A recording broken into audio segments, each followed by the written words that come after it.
वालेकुम, खुशामदीद, सुबह खैर तमाम देखने वालों को। प्रोग्राम का नाम है गुड मॉर्निंग कराची और मेरा नाम है मोहम्मद यासिर। नाज़रीन, प्रोग्राम गुड मॉर्निंग कराची में मुख्तलिफ नौइयत के मामलात और मसाइल के ऊपर गुफ्तगू की जाती है। अवामी नौइयत के मामलात और मसाइल अमूमन प्रोग्राम में ज़ेर बहस आते हैं। वक्त क्योंकि महदूद है, ज़्यादा लंबी तमहीद नहीं बांधूंगा। बहुत सारे पैगामात मौसूल हुए हैं, ख़ास तौर पर शहर कराची में गुज़िश्ता रोज़ जो बारिश का सिलसिला शुरू हुआ, उसके बाद लोगों की परेशानियां मज़ीद बढ़ गईं। और ये कोई पहला मौका नहीं है, साल हर साल ये सिलसिला चलता आ रहा है कि बहुत थोड़ी सी बारिश जब भी होती है, यानी आप ये समझ लीजिए कि सबसे ज़्यादा जो बारिश है वो कराची का एक इलाका सुजानी टाउन है, जहाँ पे 18 मिलीमीटर बारिश रिकॉर्ड की गई है। और महज इतनी सी बारिश होने के बाद शहर का जो हाल है उस पर इतने पैगामात हैं कि अगर मैं बोलना शुरू करूं या अगर वो बताना शुरू करूं तो शायद ये प्रोग्राम का पूरा वक्त गुजर जाए। बात को महदूद करूंगा क्योंकि बड़े ख़ास मेहमान स्टूडियोज़ में तशरीफ़ फरमा है। और बात हो रही है आजकल तालीम के हवाले से। पिछले कई प्रोग्राम्स में बड़ी खुलकर गुफ्तगू की है। मुल्क की जो तालीमी सूरत हाल है, जैसे पहले भी ये बात हो चुकी है कि इसमें एमरजेंसी का नफाज जो है वो नागुज़ीर हो चुका है, बिलखुसूस सूबा सिंध के अंदर। तो इन मामलात को समझने के लिए और इस पर मज़ीद बात करने के लिए एक दफ़ा फिर हमने मदऊ किया है। हमारे बड़े ख़ास मेहमान हैं अख्तर आरई साहब, जो कि प्रेसिडेंट हैं सिंध के all Pakistan private school federation से आपका ताल्लुक़ है। और इसके साथ साथ आप एक समाजी कारकुन भी हैं, एक इंटेलेक्चुअल हैं, बड़ा अच्छा तज्ज़िया और तबसरा करते हैं मामलात पर, मुल्क की सियासी सूरत हाल के हवाले से भी। लेकिन आजकल सियासी सूरत हाल पर तबसरा करने से गुरेज़ा है। ताहम जो मुल्क की जो तालीमी सूरत हाल है उन पर ज़रूर उनसे मैं बात करूँगा। अख्तर भाई को खुशामदीद कहता हूँ। बहुत शुक्रिया अख्तर भाई, बड़ी नवाजिश प्रोग्राम में वक्त देने के लिए। मैंने सही कहा कि जी, नवाज़िश सियासी तो आपकी है कि आपने बड़ा नहीं नहीं, ज़बरदस्त इंट्रोडक्शन भी कराया, क्योंकि सियासत तो आपको जी पता है जी, रंग बदलती है। रंग बदलती है। तो अभी कुछ है और थोड़ी देर के बाद कुछ होगा और कुछ होने वाला भी है, तो ज़ाहिर है फिर इस वजह से बेहतर है कि ना ही कुछ कहा जाए। जी हाँ। बिल्कुल ठीक है। अखिर भाई, मौजू की तरफ आते हैं। हमारे लिए परेशानियां बढ़ती चली जा रही हैं, जिस तरह के मौशी मामलात सामने आ रहे हैं। ये बच्चों को स्कूल में कैसे दाखिल करवाया जाए, ये जो पहले से स्कूल स्कूल का हाल एक तरफ, पहले तो हम उसी का रोना रो रहे थे कि ये जो सरकारी स्कूल है उसमें क्या कुछ हो रहा है। बारिश के बाद तो सूरत और अबतर हो जाती है सूरत हाल। फिर ये कि पिछले सालों में हमने देखा है कि जब सैलाब आया, तबाहकारियाँ उसकी हुई, तो लोगों को उठा के ये जो सरकारी स्कूल थे इनको रिहाइश गाहों में तब्दील कर दिया गया और वहाँ पे लोगों को बसा दिया गया। और उसके बाद जो कुछ हुआ वो आपके भी सामने और मेरे भी सामने है। कैसे सूरत हाल को बेहतर बनाया जाए? और जैसे मैंने कहा कि जो तालीमी एमरजेंसी है इसका नफाज नागुज़ीर हो चुका है, आपकी इसके ऊपर क्या राय है, फरमाइएगा। जी देखिए, बिल्कुल तालीमी इमरजेंसी का जो थोड़ा सा अनाउंसमेंट फेडरल गवर्नमेंट की तरफ से किया गया था, जिसमें काविश जो है वो हमारे फेडरल मिनिस्टर जो कराची से हैं उन्होंने बड़ी कोशिश की थी, बट ये है कि वो भी लगता है कि पॉसिबल नहीं है। खामोशी इख्तियार हो गई है, शायद एक अनाउंसमेंट हुई थी। और दूसरी बात यह है कि तालीम जो है ना, यकीन कीजिएगा कि जैसे आपने क्योंकि बड़ी ज़बरदस्त डिफरेंट डायमेंशन से बात की कि वो बरसात के दिनों में वो कैंप बन जाते हैं, और जब कोई धूप बहुत ज़्यादा निकले तो फिर वहाँ पर गाय बैल के जो भैंसों के रेवड़ सराय बन जाते रेवड़ हैं। वहाँ चले जाते हैं, तो वो सारा एक सिस्टम है। और यही तालीमी जो रिसोर्सेज है, हमारी जो स्ट्रक्चर है, और जो टीचर्स हैं जब इलेक्शंस होते हैं तो उसके उन्हीं की ड्यूटीज़ लगाई जाती हैं। तो गालिबन लगता यूँ है कि पूरा महकमा जो है वो एजुकेशन का, उसका जो कोर फंक्शन है वो बहुत इग्नोर होता है। इतना इग्नोर होता है कि डिफरेंट डायमेंशन से देखा जाए, डिफरेंट नज़रियों से देखा जाए, तो उससे कुछ और ही काम लिए जाते हैं। तो बहरहाल सिंध के अंदर अगर हम सिर्फ बात करें कि 75 यानी कि 75 लाख जो है वो बच्चा आउट ऑफ स्कूल है सिर्फ सिंध के अंदर। और ज़ाहिर है कि पंजाब में तो मैं अक्सर कह भी रहा हूँ, क्योंकि डेटाबेस है फेडरेशन की वजह से हमारे पास भी है। और ज़ाहिर है कि यूनिसेफ के पास भी ये डेटा मौजूद है कि 1 करोड़ 15 लाख जो है पंजाब में भी आउट ऑफ स्कूल है बच्चा। तो ये जो आउट ऑफ स्कूल बच्चे हैं, इनमें इनमें बढ़ रहा है। अभी फॉर्मल एजुकेशन के साथ साथ जो है नॉन फॉर्मल एजुकेशन का प्लान भी बनाया गया। किसी न किसी तरह से गवर्नमेंट काम कर तो रही है, मगर वो काम इतना ज़्यादा नहीं है। वो या तो फाइलें भरने के लिए, या ये है कि वो थोड़ा बहुत एक ट्रायल करने के लिए, तो इस तरह होगा नहीं। जैसे कि आप देखते हैं कि रोडों की मरम्मत तो हो ही जाती है, और वो थोड़ी बहुत कभी कभार हो जाती है जब तक दूसरी बारिश आ जाती है, और वो अभी की जो बारिशें हैं मानसून की, और ये जब तक प्लान होगा तब थोड़ी सी उसकी मेंटेनेंस होगी, तो अगली बारिश ऊपर खड़ी होगी। तो वो मेंटेनेंस भी लॉन्ग लाइफ होती नहीं है। तो इस तरह के जो एडॉक बेसिस पे टेम्परेरी अरेंजमेंट्स होते हैं, सिर्फ एक रिबन काटने वाले, दिखाने वाले, सिर्फ पाकिस्तान में कराची एक मिनी शहर है, पूरे पाकिस्तान में ना सही तो कम से कम कराची मिनी पाकिस्तान के लिए, इसमें अगर म्यूनसिपल सर्विसेज को आप इंटैक्ट कर लें और अगर ये सर्विसेज आप जो यानी कि आवाम के दरवाजे तक आप पहुंचा दें कि वहाँ उसकी जो सॉलिड वेस्ट मैनेजमेंट है उसको परफेक्ट कर लिया जाए, ये कमा के देने वाली चीज़ें हैं। बताइए। देखिए हमारे ब्रदर मुल्क के जो लोग हैं वो मेहनती हैं, उन्होंने बड़ा, यहाँ जो जनरेशन यहाँ पैदा हुई थी हाजरीन की, उन लोगों की, तो वो अफगानी बच्चे बेचारे चुन के कचरा उससे अच्छी खासी मनी मेकिंग करते हैं और पूरा एक सिस्टम बना हुआ है। वो दिल नहीं चाहता उनका जाए, हालांकि हमारे 2 रुपए 3 रुपए भी नहीं बनते, उनका एक अफगानी बनता है, तो हमारी वैल्यू करेंसी की नहीं है, इसके बावजूद दे आर हैप्पी, क्योंकि उससे वो प्लास्टिक, लोहा, कचरा, गत्ता हर चीज़ निकलती है और रिसाइकिल होती है। क्या ये इस तरह के कई प्रोजेक्ट बाहर से लेके आए। तो बात कहने का मकसद ये है कि इस शहर के अंदर जो सहूलियात हैं यहाँ के रिहायशियों को, पानी से लेके पीने का पानी, बहुत सी ये होनी चाहिए। जहाँ तक तालीम और सेहत है, ये बहुत बड़ी बात है। इस वक्त वैसे भी सेहत के ये ऐसे 2-3 साल आने वाले हैं और आ चुके हैं कि हर घर में बच्चे बीमार हो रहे हैं, बड़े बीमार होते हैं। अगर एक जगह कोई बीमारी आती है तो पूरा कुनबा उससे मुतासर होता है। ऐसी वायरल चीज़ें हैं। और फिर जाहिर है अब तालीम जो है, मैं तो ये कहता हूँ कि खुदारा आर्टिकल 25A पे अमल कीजिए, प्राइवेट सेक्टर को आने की ज़रूरत ही ना पड़े, उनको कंपटीशन दीजिए। यकीन करें कि अपने बच्चों की तालीम में एक अच्छी खासी बजट जो है जा रही है। दूसरी तरफ जो अभी एनर्जी का इशू है, जो ये वापडा या जो KSC का जो मामला है, ये इतना भयानक है कि अब वो सोचते हैं क्या हम बच्चों को तालीम दें या कम से कम हम एक लाइट जलाएं। अब तो लगता ये है कि एक ज़माने में दिया जला के लोग पढ़ते थे और वो उसमें भी खुश थे जी, कि दिए में तेल है, उसको जलाइए और यही रोशनी है, यही इल्म है। तो अब इल्म के दिए सारे बंद किए जा रहे हैं, हर तरफ से जो है मुश्किलात का सामना है। और जो औसत तबका, जो 40% ऑफ द पॉपुलेशन, हमारे 24 करोड़ में से 40% जो पॉपुलेशन जो है वो उसमें आ गई है, पॉवर्टी लाइन से नीचे आ गई है। बिल्कुल आपने ये भी यूनिसेफ कह रही है, डेटा कह रही है, जाहिर है कि तो अब ये पॉवर्टी लाइन से 40% तो अपने बच्चों को कैसे अफोर्ड करें सर। तो इसीलिए मैं कहता हूँ कि आर्टिकल 25A पे अमल होना चाहिए। ठीक है। अगर नहीं होगा तो कैसे होगा। इस वक्त आप देखें जो सिंध भी सेल्स टैक्स जो है लगा रही थी और जाहिर है कि इस तरह के डिफरेंट टैक्सेस, स्टेशनरी पर टैक्सेस और ये और वो कौन सा रास्ता है।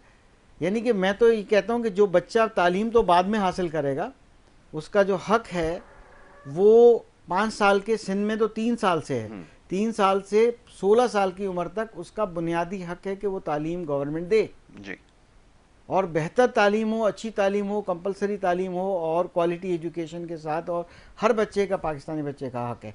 अब हर बच्चा पाकिस्तान में जब पैदा हो रहा है तो पैदा होने से एक अपने सर पे एक बोझ कर्जे का लेके आता है, यानी उसकी नाम बाद में रखा जाता है और जैसे ही नाम रखा, उसका इंदराज हुआ यूनियन काउंसिल के उसमें, तो पॉपुलेशन का हिस्सा बना और उसके पर हेड के हिसाब से जो हमारे जो कर्जा है जो पाकिस्तान के ऊपर, वो उसके नाम पे आ जाता है, अकाउंट पे पहले आ जाता है। फिर वो जब उसकी वलादत होती है, उसमें जो उसके लिए चीज़ें ख़रीद के हॉस्पिटल मांगता है, वो तमाम चीज़ों पे डिफरेंट टाइप के इनडायरेक्ट टैक्सेस पे करके और वो बाद में दुनिया में आता है जी। उसके उर्सा उसके टैक्सेस पे करते हैं, तो ये मेरा कहने का मकसद सिर्फ ये नहीं है कि इसमें कोई मैं गलत डायरेक्शन में बात कर रहा हूँ। ये एक रियलिटी है, उस रियलिटी की बात है कि हम जो एक मकरूज़ बच्चा दुनिया में आता है, टैक्सेस अदा करके आता है, क्या उसको टैक्सेस अदा करने की सूरत में क्या बेनिफिट्स है।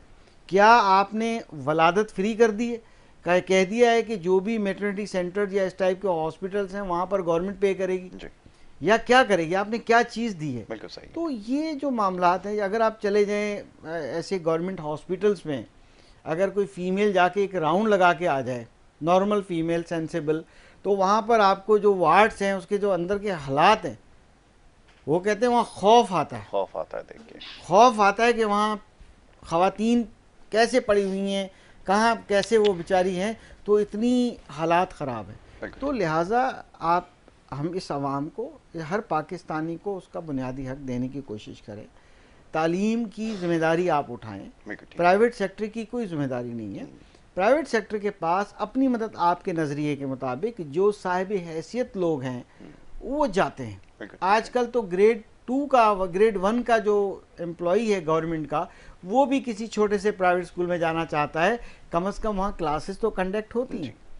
तो वो अपनी मदद आपके तहत, एक अमीन होता है, एक administrator of the private school, जिसको एक शौक़ होता है कि मैं तालीम के शोबे में अपनी खिदमात अदा करूं, और मुझे 10 रुपये ना सही, नाजायज़ मुनाफा ना सही, मुझे जायज़ 1 रुपया मुनाफा मिल जाए। वो इसलिए कि आर्टिकल 25A तो अपनी जगह पर है, मगर आप देखें कि खुद गवर्नमेंट कह रही है कि 9,250 रुपये से ज़्यादा हम एक बच्चे पे खर्चा कर रहे हैं गवर्नमेंट स्कूल के अंदर। और हालांकि ऐसी फिगर्स भी मौजूद हैं कि उसमें कई मतलब लाख रुपए तक भी खर्चा हो रहा है कि स्कूल के अंदर, जहाँ एनरोलमेंट ना होने के बराबर है। और उसी पोस्टिंग टीचर्स की, चाहे वो गोस्ट टीचर हो, चाहे वो वहाँ पर अटेंडेंस लगाने वाले टीचर हो, चाहे घर बैठ के सैलरी वाले टीचर हो, मगर वहाँ पर पोस्टेड टीचर ज़्यादा हैं, उनकी तनख्वाहें ऑन एवरेज 1 लाख से ज़्यादा है। तो एनरोलमेंट इतनी कम है कि वो कई 10,000 रुपये। तो बात यह है कि जब आप इतना पे करते हैं और एक प्राइवेट स्कूल 1,000 रुपया, 2,000, 3,000, 4,000 रुपये में अगर वो तालीम दे रहा है, तो उसकी खिदमात को सराहना चाहिए, उसको फैसिलिटेट करना चाहिए। ये अगर इतना भी कर लें, देखिए दुनिया भर में प्राइवेट पब्लिक पार्टनरशिप के बगैर काम नहीं होता। अगर इस वक्त की गवर्नमेंट प्राइवेटाइज कर रही है, बहुत बड़े बड़े इदारे प्राइवेटाइज कर रही है, यानी उसमें बड़ी बड़ी कॉरपोरेशंस देख लें या जो भी आप देख रहे होंगे, कि अब फिर आप ऐसा करेंगे टोटल इंतज़ाम प्राइवेट ही कर दें, तालीम का भी बिल्कुल ये भी दे दीजिए, मगर दीजिए उनको जिनके फंक्शनल स्कूल हों। ये याद रखिए कि जिनका ट्रैक रिकॉर्ड हो, जो ऑलरेडी स्कूल चला रहे हैं, बेंगलोर में चला रहे हैं, उनको कहेंगे आप इनमें आए, आप बताइए कि फीस में कितनी कंसेशन करेंगे। एक चीज़ का और इजाफा इसमें मैं करूँगा, मैं देख रहा था पिछले दिनों जब ये मौजू ज़ेर बहस आया कि स्कूल का खेल का मैदान होना चाहिए। अब जिस कीमतें जिस जगह तक पहुंच चुकी हैं, प्राइवेट स्कूल की बिल्डिंग तामीर करना या बना लेना एक बहुत मुश्किल काम है। अब खेल का मैदान वो कहाँ से लेकर आए? फिर रिहायशी इलाकों के अंदर अच्छा चलें, अगर उसको मैसर आ भी जाए तो क्या वो कीमत अदा कर सकेगा? तो बड़ी अजीब अजीब पॉलिसीज़ इंट्रोड्यूस करवाई गई हैं। तो मैं कभी कभार हैरान हो जाया करता था। अब क्योंकि आजकल मैं सोच रहा था, बल्कि मैं कल उसका एस्टिमेट निकाल रहा था कि अब टेक्नोलॉजी का दौर है। अब आप क्योंकि न्यू जनरेशन जो हाई स्कूल है, हाई स्कूल ही है इसको कहा जाता है, तो इसकी जब आपने बुनियाद रखी तो उसमें टेक्नोलॉजी का अंसर शामिल किया, आपने प्रोजेक्टर भी लगा दिए, ये भी लगा दिए। तो मैं ये सोचने पे मजबूर था कि कितना बिल अब भर रहे होंगे, और अब बिल जाहिर है कि उसकी कीमत अदा करनी है। तो ये तो एक बड़ा मुश्किल काम है कि कंप्यूटर लैब भी आपने रखे हुए हैं, आपने टैब्स भी रखे हुए हैं, मल्टीमीडिया भी आपने रखा हुआ है, तो रोबोटिक एजुकेशन दे रहा है प्राइवेट सेक्टर। और गवर्नमेंट स्कूलों में आज भी काली दीवारें हैं, और बल्कि काली भी सही नहीं है, वो काली भी इतनी ख़राब हो गई हैं कि आप देखेंगे कि वहाँ से सीमेंट निकला हुआ है, ब्लैक बोर्ड भी नहीं है। तो वहाँ क्योंकि वो गाय वगैरह पड़ती है ना, तो भैंस पड़ती है, बकरियाँ पड़ती हैं, तो ज़ाहिर है उनको शायद वो उस पर पढ़ लेते हैं।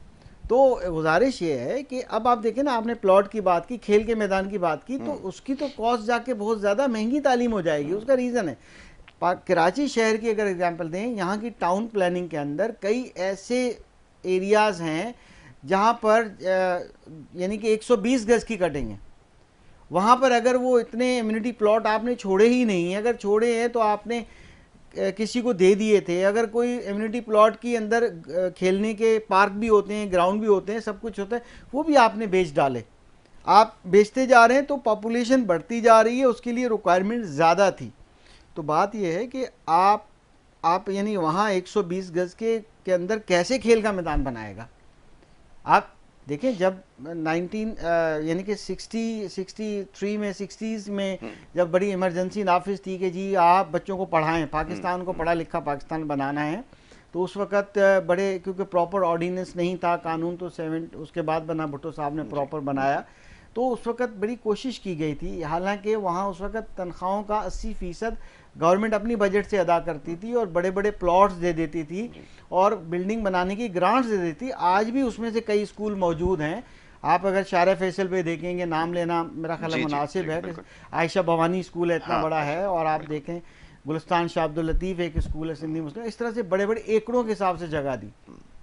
बात यह है कि वो जब 9,250 रुपये आप इससे ऊपर ही अदा कर रहे हैं गवर्नमेंट स्कूल में, तो आप उनके शुक्रगुजार हों जो आपको 2-3 हज़ार में 4 हज़ार में बच्चे को पढ़ाते हैं, तो वहाँ खुद पेरेंट्स आते हैं। अब रही बात कि प्राइवेट सेक्टर के जो स्कूल हैं वो कोशिश कर रहे हैं जिद्दत पैदा करने की, वो टेक्नोलॉजी क्लासरूम लेके आने की कोशिश कर रहे हैं, अपने निसाब को अपग्रेड करने की कोशिश करते हैं। तो ये सारा काम जब चल रहा है, हमारा न्यू जनरेशन स्कूलिंग सिस्टम जिसको हम लोग एज अ मॉडल एक चला रहे हैं, उसके अंदर हमने ईच क्लास स्मार्ट क्लास का कॉन्सेप्ट रखा है। जब 2 साल 2.5 साल का बच्चा, वो टेक्नोलॉजी का एक्सेस उसको है, पेरेंट्स के मोबाइल फ़ोन के साथ वो खेलता है, उसको चलाना आ जाता है, तो स्कूल में एडमिशन बाद में होता है। तो जब वो आता है, अगर वो बुकिश एजुकेशन, रोट एजुकेशन की तरफ जाने से बेहतर है टेक्नोलॉजी की तरफ जाए। आज अगर बच्चा आप स्कूल में लेके जाते हैं तो वो उस बच्चे की 3 साल उम्र होगी, और 3 होगी या 4 होगी या चलो 5 होगी, तो वो 12 साल के अंदर 10th स्टैंडर्ड पास करेगा। तो आज अगर 2024 में आप 12 साल प्लस कर लीजिएगा, 2036-37 बनता है।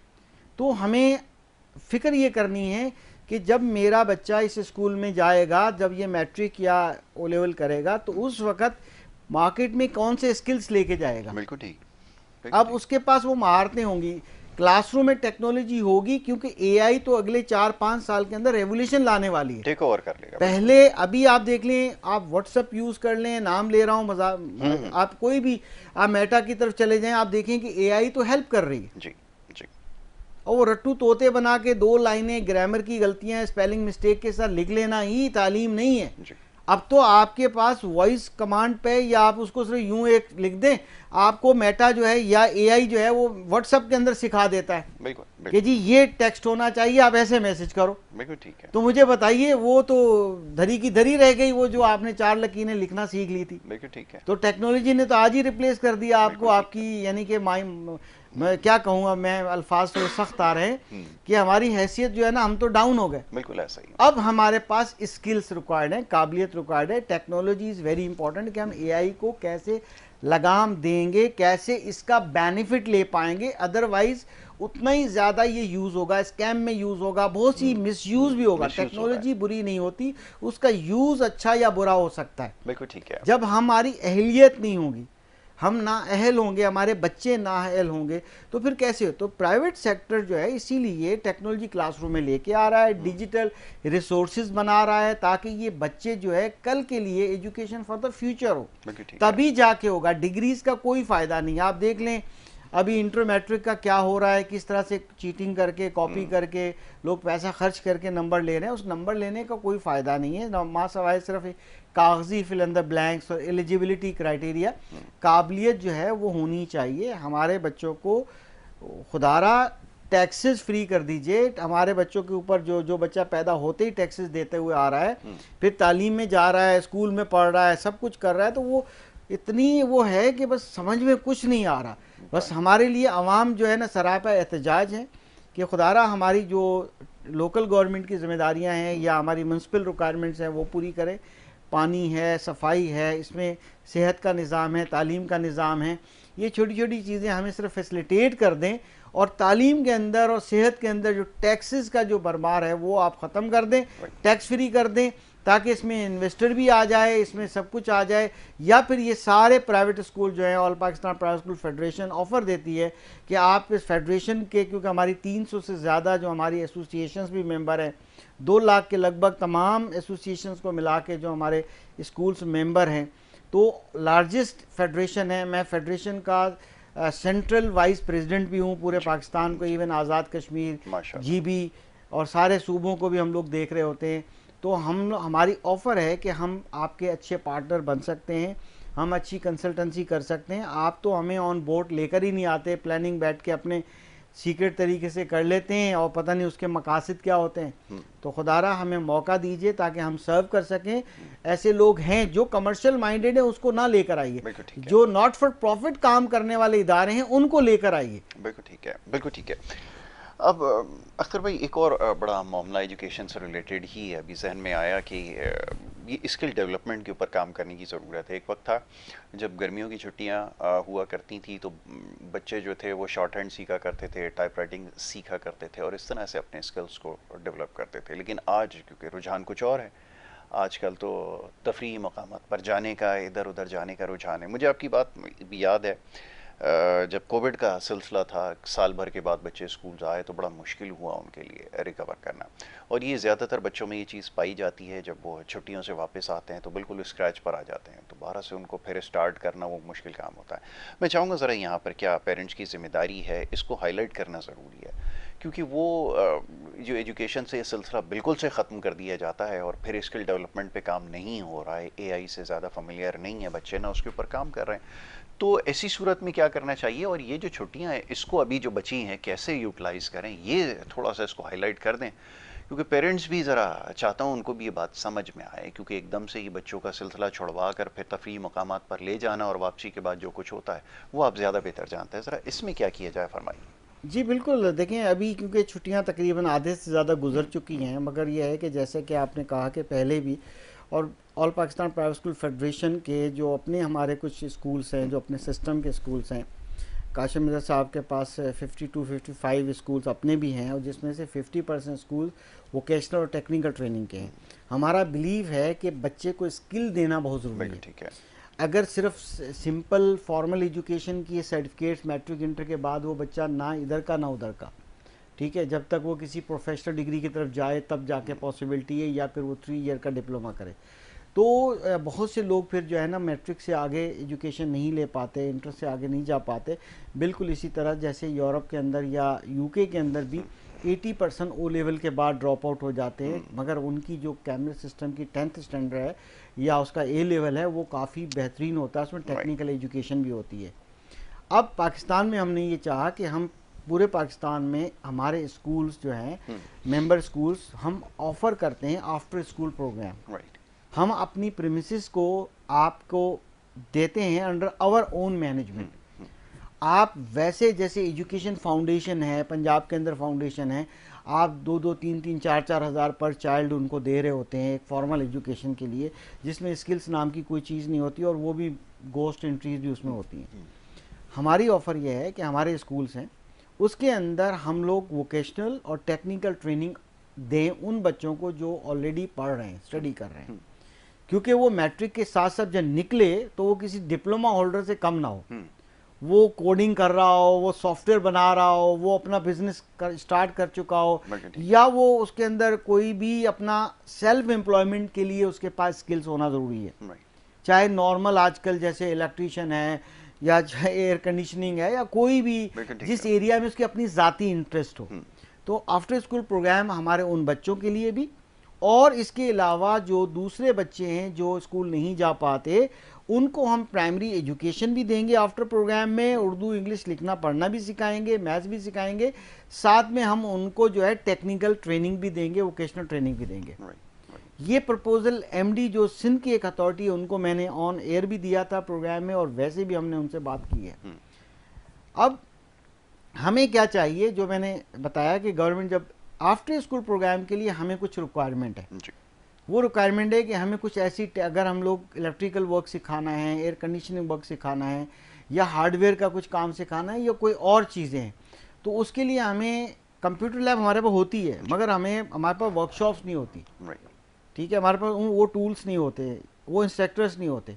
हमें एक बच्चे पे 1000-1500 रुपये दें, हम उसको, उस बच्चे को वो आफ्टर स्कूल प्रोग्राम, हम जगह का किराया नहीं लेंगे, इलेक्ट्रिसिटी बिल बढ़ गए हैं अभी, उसके लिए अगर पॉसिबल है तो हम ऐसे बच्चे पैदा करेंगे जो सेल्फ एम्प्लॉय बनेंगे, बेरोजगारी ख़त्म होगी, स्किल्स की नीड है, डिग्रीज की नीड नहीं है। और हर मैट्रिक पास बच्चा भी जब मार्केट में निकलेगा तो वो बैठ के कोई ये ना सोचेगा कि माँ बाप को मुझे बाइक ले दो तो मैं बाइक चला के बाइका चला लूँगा, बाइक चला के मैं डिलीवरी बॉय बन जाऊँगा, स्किल तो मुझे और कोई आता नहीं है। तो ये बड़ा बहुत मसला है। तो हमारी ये गुजारिश है कि ये सोल्यूशन है इस बात का कि हमें हर बच्चे को बरसरे रोज़गार लगाना है, ठीक है, और उसको कमाना सिखाना है, उसको स्किल देना है, और जो एआई में आना चाहे, कोई सॉफ्टवेयर का हो, कोई भी चीज़ हो, वेबसाइट डेवलपमेंट हो या कोई भी और काम हो, हम सब काम कर सकते हैं। हमारी all Pakistan private school federation, और हम ऑफ़र करते हैं कि आफ्टर स्कूल प्रोग्राम के हम मॉडल स्कूल्स देते हैं, उनको पर चाइल्ड एक थोड़ा सा एक दे दें, और वो ताकि उनकी लैब वगैरह पे जो खर्चा होता है, अदरवाइज हम बिल भी यूटिलिटीज़ की हम देंगे, बिल्डिंग भी हमारे पास मौजूद है, कंप्यूटर लैब हमारे पास मौजूद है, मगर क्योंकि सिर्फ एक ही तो हमने स्किल नहीं देना, और भी स्किल्स देने हैं, तो उसमें अखराजात होंगे। तो ये हमारी तरफ से एक ऑफ़र है, अगर गवर्नमेंट एक्सेप्ट करती है तो हम रेडी हैं इसके लिए। ठीक है। अख्तर भाई, ये फरमाइए, टीचर्स का स्किल सेट को कैसे डेवलप किया जाए और अपग्रेड किया जाए, क्योंकि ये बड़ा इंपॉर्टेंट काम है। अब बच्चों की बात तो हो गई है, लेकिन ये टाइम टीचर्स के लिए भी बड़ा इंपॉर्टेंट है, और कुछ बड़े स्कूलों के अंदर ये बड़ी एक रेगुलर प्रैक्टिस है कि वहाँ पर जो है, ज़ाहिर है उनके पास फाइनेंस है, उनको अपग्रेड करने के लिए बहुत नेक्स्ट लेवल तक जा रहे हैं, उनको बाहर भी भेज रहे हैं, सब कुछ कर रहे हैं। ज़ाहिर है ये सब के लिए तो पॉसिबल नहीं है, बट इन सम एक्सटेंट आपको करना ज़रूर है अपग्रेड। उस सिलसिले में क्या कर रहे हैं और क्या मेक श्योर कर रहे हैं कि आपके पास तो चलें हो रहा है, अपग्रेड हो रहा है, बाकी स्कूल्स के अंदर भी टीचर्स को अपग्रेड किया जाए, उस हवाले से क्या हो रहा है? बिल्कुल, इस मुल्क के अंदर जितनी भी ग्रेजुएशन प्रोग्राम या अंडर ग्रेजुएशन प्रोग्राम, चाहे एडी का जो 2 ईयर का आफ्टर इंटरमीडिएट एक प्रोग्राम रखा है, उसके लिए हमने पहले भी कहा है, ये भी गवर्नमेंट से हमारी रिक्वेस्ट है, क्योंकि shortage of teacher, shortage of train teacher specially, जो भी अपनी स्पेशलाइजेशन एजुकेशन में करना चाहता है, जिसका शौक़ है कि मैं तालीम के शोबे में जाऊं, तो वो सेमेस्टर्स की जो फीस होती है वो गवर्नमेंट खुद अफोर्ड करे, उसको फ्री कर दे। मैं एग्जांपल देता हूं वर्चुअल यूनिवर्सिटी का। वर्चुअल यूनिवर्सिटी की सेमेस्टर की फ़ीस इतनी ज़्यादा नहीं है। इसके अलावा जितनी भी यूनिवर्सिटीज़ है, उसका जो एजुकेशन डिपार्टमेंट में उसमें पढ़ने वाले तालीम हासिल करने वाले जो तालिब इल्म होगो, जिनको अपना कैरियर बनाना है उसके अंदर, उसकी फ़ीस गवर्नमेंट अपने अकाउंट से अदा करे। मैं इसकी कैलकुलेशन भी बताता हूँ। बात यह है कि देखें, आप इतनी सब्सिडीज़ देते हैं, ग्रांट्स देते हैं, इतने पैसा देते हैं, चाहे वो फर्टिलाइज़र की इंडस्ट्री हो, शुगर मिल्स हो, और बहुत से ब्ला ब्ला ब्ला, क्या बताऊं मैं आपको, कि आप अरबों रुपए तो आप दे देते हैं। बिल्कुल सही। जब इसी वजह से देते हैं कि जनाब ये इसकी नीड है, ठीक है, नीड इस चीज़ की है कि आप कितने, मेरा ख्याल 1 अरब रुपया भी नहीं लगेगा, यानी कि 1 साल में लोग इतने ग्रेजुएट होंगे एजुकेशन के अंदर, जो खुद से आएंगे और फिर वो सर्व करेंगे, ठीक है, उसी फील्ड में सर्व करेंगे। तो हमारे ट्रेंड टीचर्स की जो शॉर्टेज है वो पूरी होगी। मगर बड़ी बात इंपॉर्टेंट ये है कि टीचर्स की इज्जत नहीं है इस मुल्क में, रिस्पेक्ट नहीं है। या तो हमें लगता है कि समझी सोची स्कीम के तहत टीचर्स की इज्जत ख़त्म की गई, बहुत से डिस्प्यूट्स क्रिएट करके, ताकि पेरेंट्स को और उनको जो है मिसअंडरस्टैंडिंग पैदा की गई, जहाँ पेरेंट्स खुद जाते हैं प्राइवेट सेक्टर में अपनी बच्चे की एडमिशन कराने और बड़ी मुश्किल से, और फिर उसके बाद वही उनसे नाराज़ भी हो जाते हैं। तो फिर वो वहाँ पर फिर तालिब इल्म के दिल में भी ये बात नहीं है कि तालिब इल्म जो है वो भी इज़्ज़त नहीं करता उस्ताद की। तो अब इस प्रोफेशन में इस वक्त पिछले 3 सालों की स्टडी ये बताती है कि अब ख़ास तौर पे कोविड के बाद अब इस प्रोफेशन में लोग नहीं आना चाहते। जो अपनी फ़ीमेल बच्चियों को 1-2 साल 3 साल के लिए या उसमें चाहते थे कि एज अ टीचर ये काम कर ले एक अच्छे एनवायरनमेंट में, अब तो जो है उनको भी वहाँ मना कर दिया गया है कि आप देखें, ना कोई अच्छी सैलरी मिलती है, ना आप कुछ कर सकती हो, क्योंकि ट्रेन टीचर होगी तो बात होगी, ट्रेन टीचर होगी, बीएड होगा, कुछ होगा, तो सैलरी भी वो 32,000 होनी चाहिए जो मिनिमम गवर्नमेंट ने किया है। जब एक इंटरमीडिएट बेचारी घर से निकल आती है क्योंकि अनट्रेंड होती है, फिर ज़ाहिर है सैलरी भी, वेजेस भी ठीक नहीं पे होंगे। फिर लाइसेंस का काम सिंध गवर्नमेंट ने बहुत अच्छा किया है, ये पूरे पाकिस्तान में होना चाहिए। लाइसेंस की इम्प्लीमेंटेशन होगी तब जब एजुकेशन के ग्रेजुएट्स मौजूद होंगे, फिर वो जाके टेस्ट देंगे, फिर उनको लाइसेंस मिलना ज़रूरी है। और फिर जो लाइसेंस टीचर्स की पाबंदी होनी चाहिए कि ट्रेन टीचर्स को अपॉइंट किया जाए और उसको अच्छे वेजेस भी दे जाएं, और एहतराम और इज्जत भी टीचर को देनी चाहिए। ठीक है, ये सबसे ज़्यादा ज़रूरी है। और इस वक्त जो ये मौजू ऐसा है कि इसके ऊपर बड़ी तवील गुफ्तगू हो सकती है, क्योंकि इसमें सबसे इम्पोर्टेंट जो पार्ट है वो है पेरेंट्स का, कि उनकी जिम्मेदारी है इस चीज़ को मेक श्योर करें। वगैरह मैंने जो कुछ देखा है अख्तर भाई का, तो क्योंकि इससे बराह रास्त ताल्लुक़ है, ये भी देखा है कि हम पैसे दे रहे हैं बच्चों को, अक्सर मैंने कहते हुए सुना है कि पैसे दे रहे हैं तो हम आपकी बात सुनने के पाबंद तो नहीं है। जब इस तरह की अगर आप अपब्रिंगिंग करेंगे बच्चों की, तो फिर नतीजे यही निकलेंगे। और फिर दूसरी बात ये कि जैसे भी आपने कहा कि इसके ऊपर काम करने की बहुत ज़्यादा ज़रूरत है और सबको मिलकर काम करना होगा। अब अख्तर भाई, वक्त क्योंकि महदूद है, मैं चाहूँगा ज़रा इमरजेंसी के हवाले से ये सबसे पहला काम आप क्या समझते हैं कि जिसको हंगामी बुनियादों पे करने की ज़रूरत है? ये सारी जगहें अपनी हैं कि बच्चों को स्कूल की तरफ लाना है, फैसिलिटेट करना है, अपग्रेडेशन करनी है, सब कुछ, लेकिन पहला काम आप क्या समझते हैं कि जो इस वक्त फिलफोर करने की ज़रूरत है एजुकेशन के अंदर, जिसको इमरजेंसी की बेसिस के ऊपर हमें इम्प्लीमेंट करना होगा? जी। देखें, अगर विल पावर है ना गवर्नमेंट के पास, तो जो कानून के अंदर जी जी। रुकावटें मौजूद हैं वो भी हल हो सकती हैं। बिल्कुल ठीक है। इमरजेंसी कभी भी इस मुल्क के अंदर तालीम पर नाफिज नहीं हुई। जी। इमरजेंसी कुछ आर्टिकल्स हैं जिसके मुताबिक किसी और मकासद के लिए बिल्कुल यहाँ हुई है, और उसमें थोड़ी सी तरामीम की ज़रूरत थी। जी। मगर जब खुद चाहें तो रात को 12 बजे भी ऑर्डर आ जाते हैं और ऑर्डिनेंस पास हो जाते हैं और बहुत कुछ हो सकता है। बिल्कुल ठीक है। तो जब आपकी नीयत है, आप करना चाहते हैं, तो आप कर सकते हैं। बिल्कुल ठीक तो है। वो सारी रुकावटें ख़त्म कर दें, आप खुदारा जो है ये काम कीजिए। अगर आप नहीं कर सकते, आपसे स्टील मिल नहीं चल रही, PIA नहीं चल रही, X नहीं चल रहा, Y नहीं चल रहा, आप छोड़ दें, आपसे एजुकेशन नहीं चल रहा, तो आप एजुकेशन जो है प्राइवेट सेक्टर को दे दें, और सिर्फ उनको दें जो नॉट फॉर प्रॉफिट इदारे हों। बिल्कुल ठीक है। ये बड़ा इंपॉर्टेंट है, बिल्कुल ठीक है। बिजनेस के लिए नहीं देनी जगह वो बिल्कुल उसको, ठीक है। और उनको दीजिए जो ऑलरेडी एग्जिस्टेंस ये काम कर रहे हैं। मगर कुछ इसमें ऐसे इदारे भी नॉट फॉर प्रॉफिट हैं, मगर वो ओवर इन्वाइसिंग करके दूसरे तरीकों से मनी मेकिंग करते हैं। ऐसे इदारों को नहीं देना चाहिए।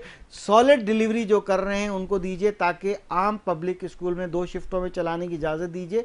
नॉर्मल फीस जो है एक बिल्कुल, यानी जैसे हमने आफ्टर स्कूल प्रोग्राम का तजवीज़ दी है, वो उन्हीं स्कूलों के अंदर हमारा ये प्रोग्राम भी शुरू करें, टेक्निकल स्किल्स भी दें, और उनको जैसे हमने कहा कि हम प्राइमरी भी आफ्टर स्कूल प्रोग्राम पढ़ाएंगे, उर्दू लिखना पढ़ना भी सिखा देंगे और साथ में कोई ना कोई स्किल भी सिखा देंगे। तो ये पॉसिबिलिटीज़ हैं, सिर्फ हमारे सर पे हाथ रखने की ज़रूरत है, या फिर ये सब कुछ खुद कर लें। हम प्राइवेट सेक्टर बंद करने को तैयार हैं, चाहे प्राइवेट स्कूल्स हैं, प्राइवेट कॉलेजेस हैं, प्राइवेट यूनिवर्सिटीज़ हैं। मगर अगर थोड़ी देर के लिए तस्वुर कर लीजिए, अगर ये यूनिवर्सिटीज़ तक या कॉलेजेस तक या स्कूल्स बंद हो जाएं, तो मुझे बताइए कि फिर होगा क्या? ठीक है, ये बैठ के सोचते हैं कि बाकी कौन बचेगा। वो मैं आजकल सोशल मीडिया पे देख रहा हूँ कि सब चले जाएंगे तो पीछे कौन बचेगा। तो बहरहाल अब ये मामला ऐसा है, मौजू ऐसा है कि इसके ऊपर बहुत ज़्यादा बात करने की ज़रूरत है। अपने प्रोग्राम्स के ज़रिए कोशिश यही करते हैं कि इन मामलों को ज़ेर बहस लाया जाए, और इस वक्त फिलफोर जो काम करने की ज़रूरत है वो तालीम के हवाले से है। और गुज़िश्ता रोज़ भी पंजाब के अंदर जो है वो मैट्रिक का नतीजा जो है वो अनाउंस किया गया। बड़ी खुशाइन बात है, एक दफ़ा फिर जो बच्चियां हैं उन्होंने बड़ी ज़बरदस्त कारकर्दगी उसमें दिखाई है, बच्चे भी उसमें नुमाया रहे हैं। ताम ये, जैसे भी कुछ दिन पहले मैंने अर्ज़ किया था कि आप किसी भी तालीमी इदारे में जाकर देख लीजिए, आपको बच्चियां जो हैं वो ज़्यादा पेश नज़र आएंगी, पोजीशन होल्डर भी नज़र आएंगी। तो बहरहाल ये सिलसिला जारी है। उन बच्चों को भी मुबारकबाद जिन्होंने कामयाबी हासिल की है, और यही वो लोग हैं ये जिनको हमें हाईलाइट करने की ज़रूरत है, और इन्हीं इश्यूज़ के ऊपर ज़्यादा बात करने की भी ज़रूरत है। तो जनाब, वक्त हो रहा है यहाँ पे एक ब्रेक का। ब्रेक के बाद हम इस सिलसिले को जारी रखेंगे। आप देखते रहिए हमारा प्रोग्राम गुड मॉर्निंग कराची।